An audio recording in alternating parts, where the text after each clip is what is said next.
Alright guys, welcome back to another video. Today we're going to be taking a look at the updated $25 inventory. If you haven't caught it already, we've done updates for $5 and $10, and now it's time to jump up onto $25. We did these videos about 3 months ago, but the market's changed a little bit, prices have come down, and we're going into CS2, so we're trying to prep you for really nice budget-friendly inventories for going into the new game.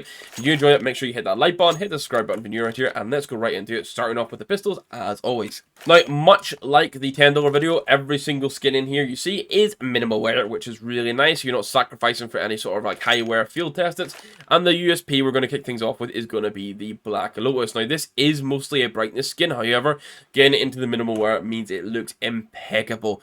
You get that nice purple across the top. It's a really clean and underrated skin. And the fact you get this for under $1 is exactly why it's featuring in this. Now, a skin that came out in the Revolution collection that I really liked that's continued to drop price is the Glock 18 Umbral Rabbit. It's not for everyone because not everyone likes the pink rabbit on it, but you get that kind of like cherry blossom vibe. You see those like hills in the background, you got like the temple and the smoke.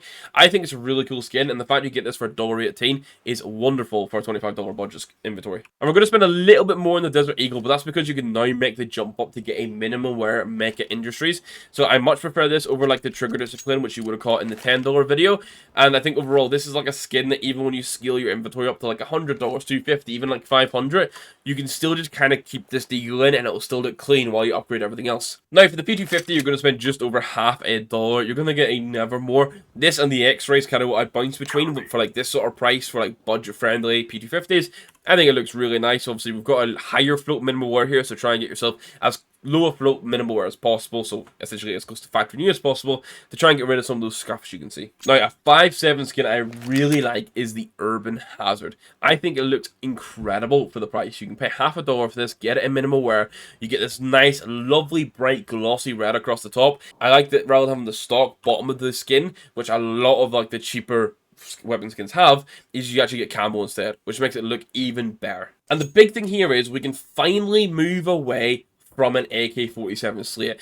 Now, I really like the Ice Cold. It's one of the best budget-friendly AKs out there, but it would have had to been field tested to fit into this, and I wanted to get minimal wear, which means we're going with the Phantom Disruptor. This is minimal wear for just under $5. Now, I know some people don't like this skin. They see it as just like the cheapest detailed AK-47 skin that is out there, and it is true. However, you get nice shades of blue through this and like little bits of yellow through it. So I think long term, if you wanted to go for a sticker craft on this, you have lots of possibilities. Long term, if you wanted to base like your inventory around this sort of color theme, it also is a very good starting point. And that's why I'm including it in here, because I think honestly it's a little bit underrated just because of how cheap it is. And then speaking of underrated skins, I'm going for the Infrasource S for the M4 A1S. I think this has come in again in the Revolution case. And it's not for everyone, but I really like this. I like the fact it's very Jurassic Park-esque. That green, yellow, and like sort of brown color is with the obviously the T-Rex slashing through. It screams Jurassic Park for me. I love it. For the fact you get this minimal wear for $1.61 is crazy. And this is a recent shift. We're actually spending more on the Emperor A4s here than we are the A1Ss, and we're going to go for a minimal wear Spider Lily here. Again, a skin that sort of slipped under the radar recently. We've covered this in like the underrated videos.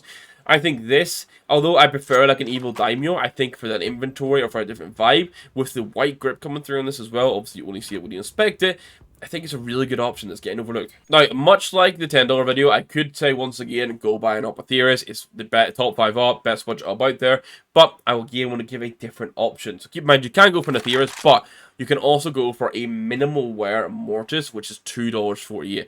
Now, this looks really nice, and one thing I've suggested some people consider is doing the Mortise with an Ints holo craft. These Ints stickers in the holos are like 60 cents per sticker, so like you can do $5 total, get a really, really nice craft on the Mortise, and then you've got something a little bit more unique to run with. For the Scout, I'm going to recommend stepping things up for the Fever Dream. Again, this is a really nice budget option, 68 cents, mostly sort of that black base, but then you get this really nice sort of vibrant blue and pink across it, which is the color combo I'm a big fan of, and then little bits of white through it. So I think overall for the price, for a weapon you're not going to buy that often unless you've got some money and you're sort of like doing a buy down to 2100 and you've got something to play with. I think it's just a really nice value add to the inventory. And good news for you guys that like to use a Famus rather than an SMG on a low buy round, because we can now step away from the Survivor set and go for a minimal wear ZX expansion that comes in at pretty much $2 on the nose. This is a Famus I've used on StatTrack for ages now. I think it looks incredible, especially for the price. You should 100% pick one of these up. For the Gail, I've went a little bit different with the Crimson Tsunami. This is 92 cents for minimal wear. We couldn't quite step up to like a chromatic aberration, for example, and the stone cold is also a little bit out of reach. But overall, I think this is a bit of a unique skin that you don't see often. It's not overly vibrant, but I like the detail on it, and once again, you don't see it quite as often, so it's a nice fit into this loadout. And then another skin you don't really see as often is going to be the Ruby Poison Dart. This is 76 cents for minimal wear. Again, much like the Nevermore we discussed, you want to get this as low float as possible for minimal wear to try and get rid of like those scuffs, because unfortunately it is one of those skins that just wears a little bit heavier. And then the Mac 10, no more Ensnared, no more Rajin, nothing like that. We're going to go for the beautiful Allure. The fact you can get this in minimal wear for 59 cents. You've heard me rave about it for a couple of weeks now. I have a Neon Rider myself in field test, which is like arguably the best Mac 10 you can get. I think the Allure though, for the price you pay to get a skin this detailed, is incredible. And then finally as well, much like the Famus, we get a nice upgrade to our Mag 7, because for 58 cents you can get a Monster Call in minimal wear, which just looks super clean. This is one of my favourite Mag 7s in the game, along with the Justice. I think it looks incredible. And that ties off the 15 skins for this inventory that totals $24.91. So we're coming under the $25 as well. I'm not making you go over a little bit, actually saving some money. A whole 9 cents, but still. Which means I once again hope we've managed to showcase a really nice budget-friendly like inventory loadout for CSGO or so much Counter-Strike 2.